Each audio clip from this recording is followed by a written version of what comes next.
और चलिए lunch time की शुरुआत करते हैं। लंच टाइम में आज सबसे पहले बात होगी राष्ट्र रक्षा के संकल्प की। आज आपको ये बताएंगे कि भारतीय सेना के एक ऐसे हथियार की जो वॉरफेयर में गेम चेंजर माना जाता है। हम बात कर रहे हैं P-81 विमान की, जो समंदर से सरहद तक दुश्मन की पल पल की खबर रखता है। ये सिर्फ जमीन और हवाई निगरानी में ही एक्सपर्ट नहीं, बल्कि जरूरत अगर पड़ी तो दुश्मनों का काल भी बन जाता है। देखिए चेन्नई के रजाली नेवल बेस से हमारी एक्सक्लूसिव रिपोर्ट।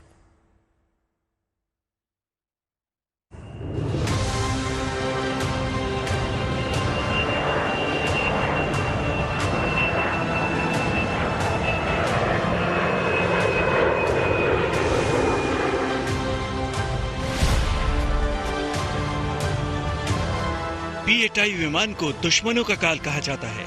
न सिर्फ ये दुश्मन की हर गतिविधि पर नजर रख सकता है, बल्कि उन्हें ढूंढकर सफाया भी कर सकता है।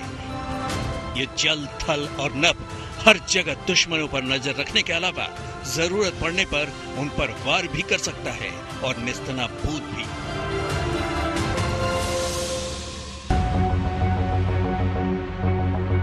P-81 विमान इतना एडवांस है कि ये सिर्फ समंदर के ऊपर ही नहीं, बल्कि समंदर के नीचे भी दुश्मन की गतिविधि को आसानी से पता लगा सकता है। इसलिए नौसेना ने इस अत्याधुनिक विमान को चेन्नई के रजाली में तैनात कर रखा है, ताकि सामरिक रूप से ये बड़े से बड़े एरिया को कवर कर सके, दुश्मन की हर गतिविधि का पता लगा सके। इसके पास जो वेपन्स एंड सेंसर्स पैकेज है, इससे वो समुद्री सतह के नीचे जो पनडुब्बी छिपी हुई है उनको भी ढूंढ सकता है।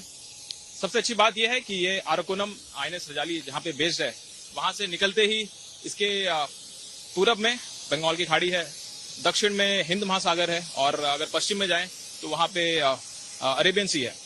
तो अगर कोई भी दुश्मन की जहाज या फिर अगर उनकी पनडुब्बी इन तीनों में से किसी भी जगह पे आती है, तो हमारा जहाज पूरी तरह सक्षम है वहां पे तुरंत पहुंचने में, वहां पे ज्यादा देर तक मेंटेन करने में, उनको ढूंढ निकालने में, और अगर जरूरत पड़े तो उनको प्रोसिक्यूट करने में। P-81 विमान सर्विलांस एयरक्राफ्ट है। ये AN/API-10 रडार से लैस है। इसे अमेरिकी कंपनी रेथियोन ने तैयार किया है। कंपनी का कहना है कि ये सर्विलांस एयरक्राफ्ट समुद्री तटों पर निगरानी करने में काफी ताकतवर है। इसकी रडार की वजह से समंदर के नीचे की तस्वीरें भी ये ले सकता है। ये रडार बादलों के नीचे भी दुश्मन के हर टारगेट पर नजर रख सकता है। इसकी वजह से वो टारगेट के साइज, उसकी स्पीड और उसमें होने वाले बदलावों के बारे में पूरी जानकारी मुहैया कराने में सक्षम है। P-81 विमान एक मल्टीविजन विमान है। मैं बताना चाहूंगी, इसे दुनिया के सर्वोत्तम पनडुब्बी निरोधी विमान के रूप में भी जाना जाता है। यह विमान radar, EOIR camera, sonic systems एवं अत्याधुनिक उपकरणों से भी लैस है। साथ ही साथ इसमें खोज एवं बचाव किट, जिसको SAR किट के नाम से जाना जाता है, वो भी मौजूद है। यह विमान सर्व सक्षम है जहाज निरोधी, मतलब एंटी शिप, और पनडुब्बी निरोधी, that is anti submarine warfare operations करने के लिए भी यह जहाज सर्व सक्षम है। P-81 विमान को इसकी खूबियों की वजह से किसी भी वॉरफेयर के लिए गेम चेंजर माना जाता है, क्योंकि ये निगरानी, जासूसी करने के साथ साथ हमला करने में भी उतना ही समर्थ है। P-81 जो कि गेम चेंजर एयरक्राफ्ट है, वह भारतीय नौसेना का सबसे आधुनिक जहाज है। तो भारतीय नौसेना के लिए जो भी ऑपरेशंस करने हैं, मैरीटाइम सर्वेलेंस है या फिर हिंद महासागर में जो भी ऑपरेशन या कार्य करना है, उसके लिए हम हमेशा तैयार हैं। ये लंबी दूरी का जहाज है जो काफी घंटों तक उड़ सकता है, और कोई भी ऑपरेशन या रिक्वायरमेंट जो नेवी की आती है, भारतीय नौसेना जैसे भी हमें टास्क करती है, उसके लिए हम तैयार हैं। P-81 विमान 2013 में नौसेना में इंडक्ट हुआ था। तब से समुद्री इलाके पर निगरानी करना ज्यादा आसान हो गया। P-81 multi role long range maritime reconnaissance विमान है। इसे एंटी सबमरीन वॉरफेयर एयरक्राफ्ट भी कहा जाता है। इस विमान में मिसाइलों और टॉर्पीडोज को भी तैनात किया जा सकता है। हिंद महासागर पर रणनीतिक तौर पर निगरानी रखने के लिए इस विमान को बेहद महत्वपूर्ण माना जाता है, क्योंकि ये दुश्मन की हर हरकत पर सिर्फ नजर ही नहीं रख सकता, उनको सबक भी सिखा सकता है।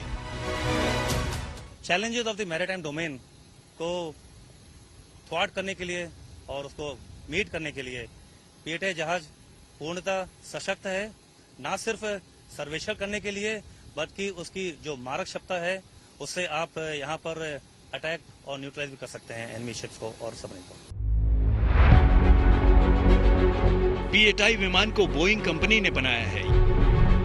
यह विमान 9000 किलोग्राम वजन उठा सकता है। इसकी लंबाई 129.5 फीट है, जबकि विंग स्पैन 123.6 फीट है।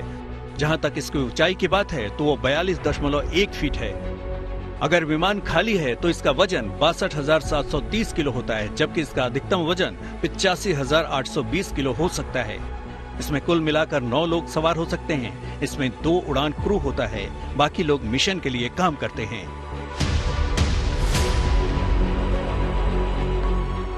पीएटाई विमान दुनिया का सबसे कारगर और घातक निगरानी विमान है, जो इस वक्त भारतीय नौसेना में समुद्री सरहद की निगरानी में महत्वपूर्ण भूमिका निभा रहा है। खासतौर से हाल के दिनों में चीनी सेना की बढ़ती गतिविधियों पर नजर रखने के लिए ये लगातार 24 घंटे तैनात है और इस वक्त रजाली नेवल बेस से एक मिशन पर निकल रहा है। इसे anti submarine anti ship operation के लिए भी इस्तेमाल किया जा सकता है, यानी कि अगर दुश्मन का कोई विमान या पनडुब्बी जासूसी कर रही है तो उसके खिलाफ उसको नेस्ते नाबूद करने में भी पीएटाई विमान उसका इस्तेमाल किया जा सकता है। अभी तक भारतीय सेना में 8 पीएटाई विमान ऑपरेशनल हैं, लेकिन अभी भी कम से कम ऐसे 6 और एयरक्राफ्ट की जरूरत महसूस की जा रही है, ताकि हिंद की सरहद की तरफ दुश्मन आंख न उठा सके। Manjeet Negi, Rajali, good news today. और अब बात नौसेना की, जिसकी ताकत में कई गुना इजाफा होने जा रहा है। नौसेना अपने बेड़े में ऐसे स्वदेशी ड्रोन्स को शामिल करने जा रही है जो दुश्मन को पानी के अंदर ही खोजकर उन्हें तबाह कर देंगे। नौसेना 75 ऐसे हथियार और तकनीक को आने वाले दिनों में शामिल करेगी जो पूरी तरह स्वदेशी है और बेहद घातक, सटीक और मारक है।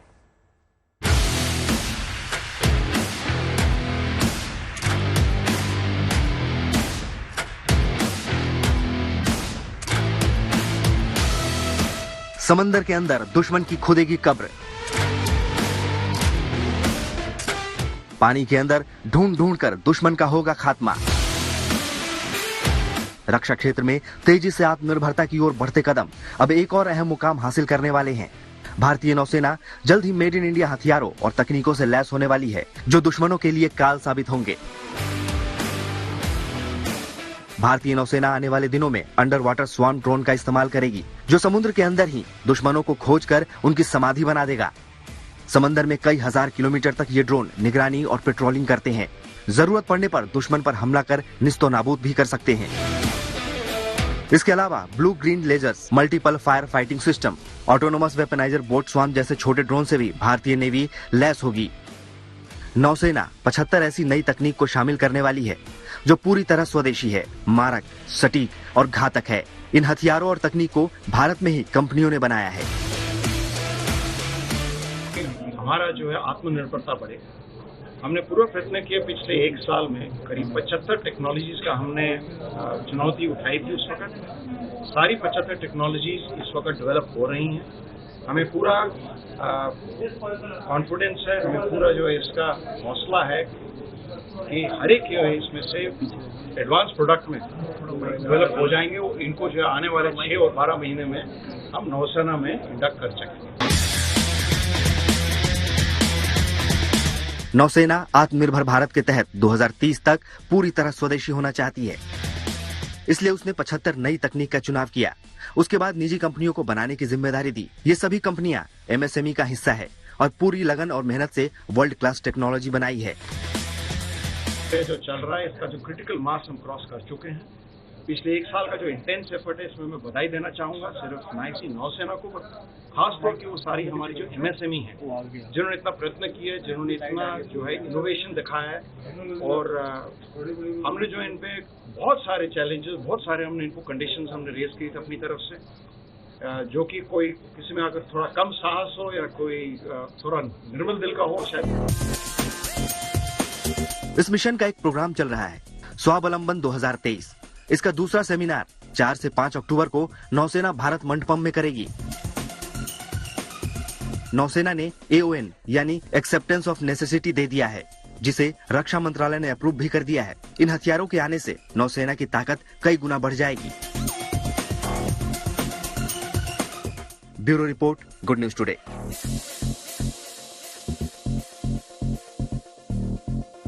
तो देखिए, भारतीय नौसेना जिस 75 टेक्नोलॉजी को शामिल करेगी उसमें अहम है swarm drone.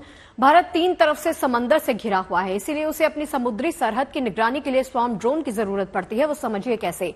Under water swarm drones को अनमैन्ड अंडर वाटर व्हीकल्स भी कहते हैं। अंडर वाटर यानी पानी के अंदर काम करते हैं। इसमें किसी इंसान को बैठने की जरूरत नहीं पड़ती।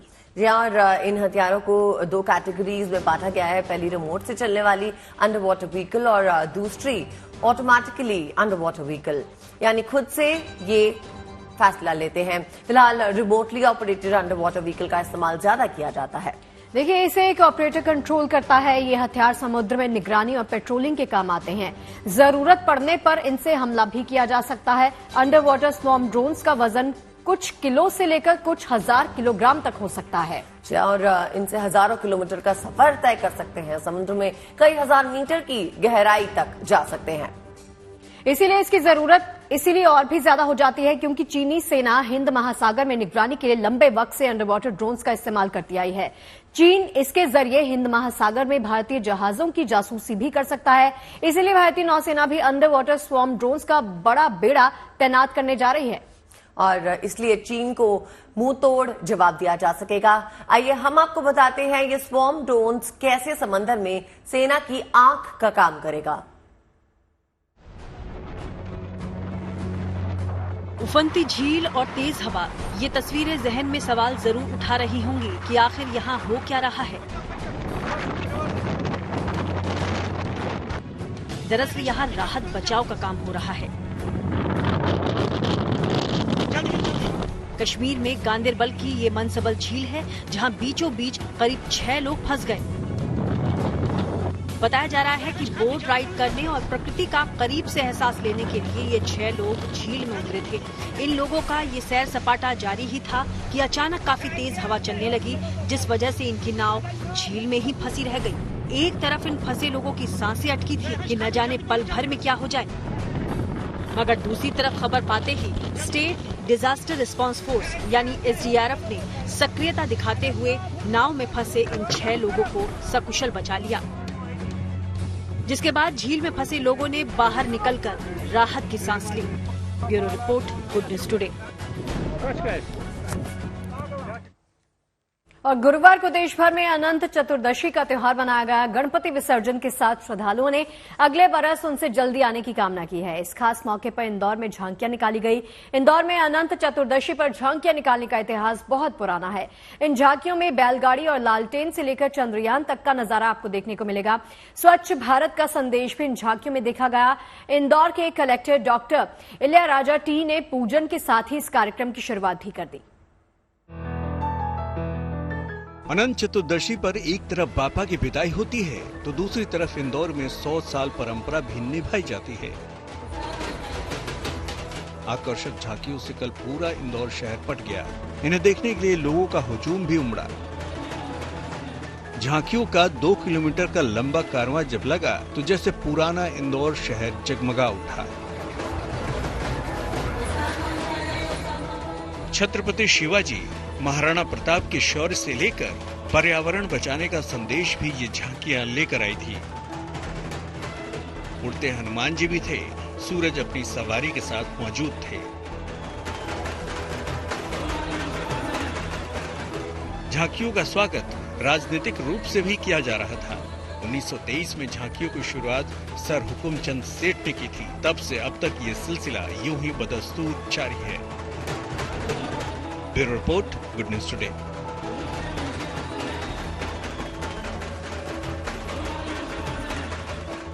और अब बात करते हैं मिनी गोवा की। पंजाब सरकार का पठानकोट में मिनी गोवा विकसित करने का प्लान है। रंजीत सागर डैम की झील पे इको टूरिज्म हब बनाने के लिए वहीं जाकर एक बैठक की गई। इसमें इन्वेस्ट पंजाब के CEO के साथ कई इन्वेस्टर्स भी शामिल हुए। इस खास मौके पर पंजाब विधानसभा के स्पीकर ने बोटिंग का लुत्फ भी उठाया।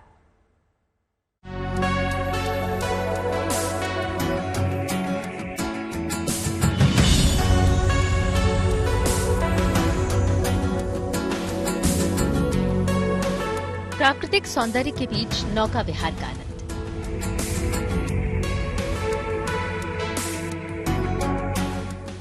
होटल, रेस्टोरेंट और मनमोहक नजारों का लुत्फ। पल भर को गोवा की फीलिंग हो सकती है, लेकिन ये ना तो गोवा है और ना ही झीलों की नगरी भोपाल या उदयपुर, बल्कि ये है पंजाब के पठानकोट का रणजीत सागर डैम झील। इस झील पर इको टूरिज्म हब विकसित करने का पंजाब सरकार का प्लान है। इसी मकसद से पंजाब सहित कई राज्यों के इन्वेस्टर्स को यहाँ आमंत्रित किया गया था। उनके साथ CEO invest Punjab DPS Kharbanda ने मीटिंग की। इस मौके पर पंजाब विधानसभा के स्पीकर कुलतार सिंह रंधावा भी विशेष रूप से पहुंचे। यहाँ उन्होंने झील में बोटिंग का लुत्फ भी उठाया। ਟੂਰਿਜ਼ਮ ਨੂੰ ਪ੍ਰਮੋਟ ਕਰਨ ਦਾ ਮਤਲਬ ਪੰਜਾਬ ਨੂੰ ਇੱਕ ਨਵੀਂ ਦਿਸ਼ਾ ਵੱਲ, ਜਿਹੜਾ ਬਦਲਾਅ ਦੀ ਗੱਲ ਕਰਦੇ ਸੀ, ਉਹ ਬਦਲਾਅ ਲਿਆਂਦਾ ਜਾ ਰਿਹਾ।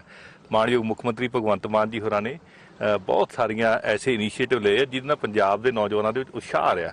ਸੋ ਹੁਣ ਸਾਨੂੰ ਘੁੰਮਣ ਵਾਸਤੇ ਗੋਆ ਜਾਣ ਦੀ ਲੋੜ ਨਹੀਂ, ਕਿਸੇ ਸੋਹਣੀ ਜਗ੍ਹਾ ਜਾਣਾ, ਕਿਸੇ ਆਪਦੀ ਥਕਾਨ ਦੂਰ ਕਰਨ ਵਾਸਤੇ, ਸ਼ਾਂਤੀ ਲੈਣ ਵਾਸਤੇ, ਤੇ ਆ ਜਿਹੜੀਆਂ ਇਹ ਜਗ੍ਹਾ ਜਿਹੜੀਆਂ ਪਠਾਨਕੋਟ ਦੀ ਜਿਹੜੀ ਇਹ ਜਗ੍ਹਾ ਹੈ। रणजीत सागर डैम झील पर इन्वेस्ट पंजाब के सीईओ के साथ इन्वेस्टर्स की मीटिंग इस लिहाज से भी रखी गई ताकि यहाँ मिनी गोवा विकसित करने में उनकी दिलचस्पी बढ़े और वो निवेश करने के लिए अपना मन बना सकें। मिनी गोवा जिन्हों कहते हैं, ये मिनी गोवा एक्चुअली बनेगा, पंजाब सरकार का सुपना है और इस तहत ही बतौर मैं सीईओ इन्वेस्ट पंजाब साढ़े कोल तकरीबन 5-6 इन्वेस्टर्स ने जेडे आज नाल लेके आए हैं और उन्होंने बड़ा एक भरवा हुंगारा दिखाया है। हमारा तो पहले से ही प्लान था यहाँ कुछ करने के लिए, और आपको पता है विनोद जी का ये एक सपना था इस एरिया में कुछ करने के लिए।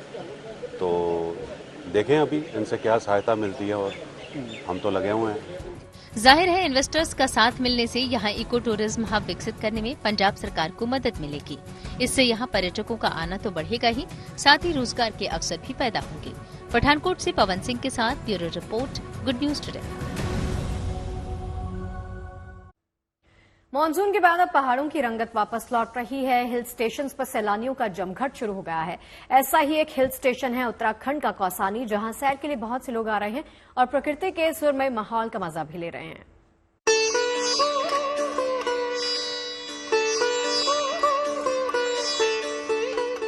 हिमालय की वादियों की ये शानदार तस्वीरें उत्तराखंड के कौसानी की हैं। ये मशहूर हिल स्टेशन इन दिनों सैलानियों से गुलजार होने लगा है। यहाँ की कुदरती फिजा देश के कोने कोने के लोगों को आकर्षित कर रही है। सुबह से शाम तक यहाँ का माहौल बेहद सुकून देने वाला है। बारिश के बाद कौसानी का सौंदर्य इस बार खास तौर से निखर गया है। मौसम साफ रहने पर यहाँ से हिमालय दर्शन होते हैं। ऐसे में सैलानी यहाँ हिमालय की श्रृंखला पर पड़ने वाली सूरज की सुनहरी किरण और सूर्यास्त की लालिमा के साथ साथ प्रकृति के अद्भुत नजारों का आनंद उठा रहे हैं। सैलानियों को यहाँ कुदरती माहौल के साथ साथ स्थानीय पहाड़ी भोजन का भी मजा लेने का मौका मिल रहा है। ऑटम का जो मौसम होता है, ये सितंबर अक्टूबर का मौसम, इसमें बंगाली पर्यटक हमारे यहाँ बहुत आते हैं। बंगाल से लोग बहुत आते हैं, वैसे और पार्ट के भी लोग आते हैं, लेकिन बंगाली जो आते हैं ग्रुप में आते हैं और काफी अधिक संख्या में आते हैं। लेकिन इस वर्ष मैं देख रहा हूँ क्योंकि ये रोड्स की हालत हमारे यहाँ बहुत अच्छी नहीं है। होटल और पर्यटन से जुड़े कारोबारियों का मानना है कि सैलानियों को लुभाने के लिए केवल प्राकृतिक माहौल ही काफी नहीं है, बल्कि इस इलाके में आउटिंग, ट्रैकिंग और पैराग्लाइडिंग जैसी गतिविधियां शुरू किए जाने की भी जरूरत है, ताकि लोग लंबे समय तक यहाँ ठहरने के बारे में सोच सकें। तभी यहाँ पर सैलानियों की तादाद भी बढ़ेगी और पर्यटन कारोबार को पंख लगेंगे। कौसानी से जगदीश पांडे के साथ bureau report, good news today. और बात नोएडा इंटरनेशनल एयरपोर्ट की, जहां से पहली उड़ान दिसंबर 2024 में शुरू हो सकती है। ये एयरपोर्ट दुनिया का चौथा और एशिया का सबसे बड़ा एयरपोर्ट है, जिसका तेजी से निर्माण कार्य चल रहा है। ऐसे में उम्मीद की जा रही है कि तय समय तक बनकर तैयार हो जाएगा।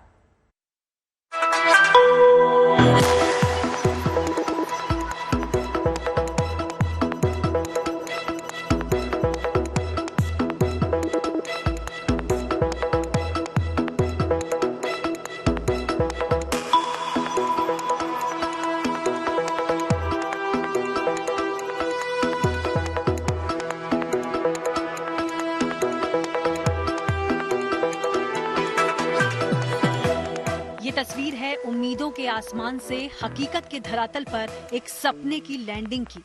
दावा किया जा रहा है कि नोएडा इंटरनेशनल एयरपोर्ट अपने तय वक्त में बनकर तैयार हो जाएगा और दिसंबर 2024 में यहां से पहली उड़ान भी शुरू हो जाएगी।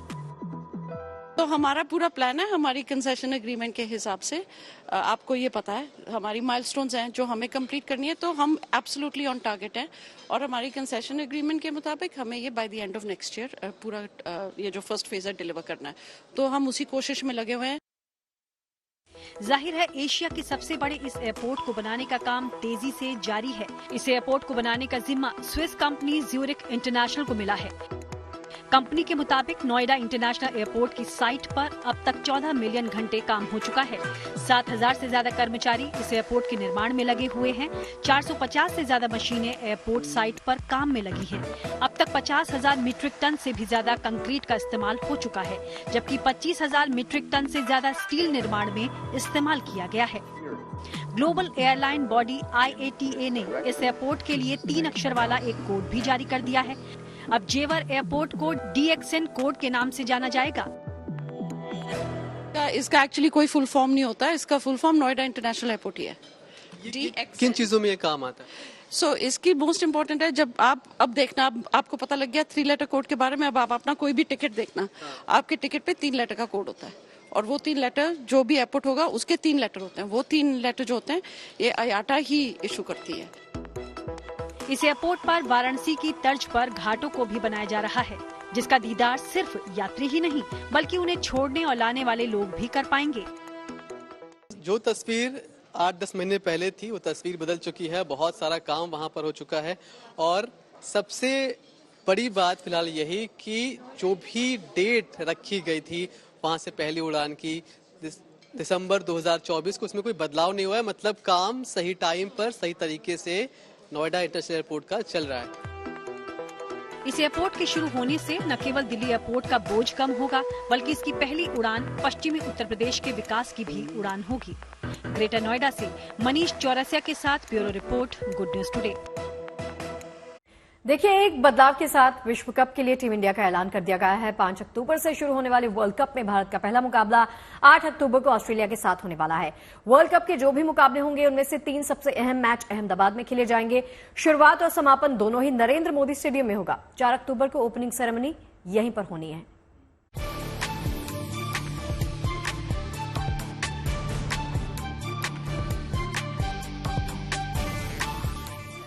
वनडे वर्ल्ड कप की इस चमचमाती ट्रॉफी को पाने के लिए 10 टीमों के बीच मुकाबला होगा और क्रिकेट के इस महाकुंभ की शुरुआत दुनिया के इसी सबसे बड़े स्टेडियम में होगी,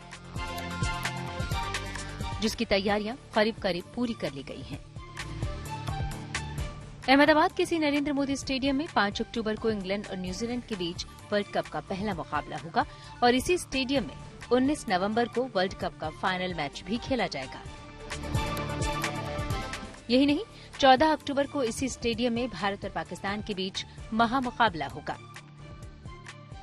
अंतर्राष्ट्रीय क्रिकेट वर्ल्ड कप की मेजबानी भारत इस बार कर रहा है और भारत में जहां पे ये वर्ल्ड कप का ओपनिंग होने वाला है वो नरेंद्र मोदी स्टेडियम जो दुनिया का सबसे बड़ा क्रिकेट स्टेडियम है, यहाँ पे जो है वो ओपनिंग मैच होगा और यहाँ से ही वो वर्ल्ड कप का आगाज होगा। वर्ल्ड कप की शुरुआत के साथ ही अहमदाबाद में जो है वो क्रिकेट फीवर देखने को मिलेगा। सिर्फ अहमदाबाद नहीं, पूरे भारत में क्रिकेट फीवर देखने को मिलेगा और पूरी तैयारी यहाँ पे जो है स्टेडियम गुजरात क्रिकेट एसोसिएशन के द्वारा की जा चुकी है और BCCI के द्वारा भी पूरा रख रखाव यहाँ पे रखा जा रहा है। क्रिकेट का ये महाकुंभ 44 दिनों तक चलेगा। 4 अक्टूबर को इसी स्टेडियम में ओपनिंग सेरेमनी होगी। इसके लिए स्टेज भी बनाया जा रहा है, जहां रंगारंग कार्यक्रम होंगे। उसमें भारतीय संस्कृति और आधुनिकता का फ्लेवर देखने को मिलेगा। जो भी टीमें हैं वो टीमें यहाँ पे पहुंचेगी और उसके बाद ये जो कार्यक्रम होगा यहाँ पे रंगारंग वो देखने को मिलेगा। सभी कप्तान यहाँ पे रहेंगे और साथ ही जिस तरह का आयोजन किया गया, भव्य से भव्य आयोजन हो और एक पूरे विश्व में भारतीय संस्कृति का एक मैसेज जाए, उस तरह की पूरी सेरेमनी यहाँ पे होगी। ओपनिंग सेरेमनी में ही सभी टीमों के कप्तान का फोटो सेशन भी यहीं होगा। ओपनिंग सेरेमनी में कई हस्तियां नजर आ सकती हैं। हालांकि अभी ये साफ नहीं है कि वो हस्तियां कौन होंगी, लेकिन BCCI और गुजरात क्रिकेट एसोसिएशन की तरफ से सफल आयोजन की तैयारी कर ली गई है। अहमदाबाद से ब्रजेश जोशी के साथ bureau report, good news today. आज का है लंच टाइम के आखिरी पड़ाव में, जहां हम आपको दिखाते हैं किसी महान व्यक्ति के विचार, डालते हैं नजर आज के विचार पर।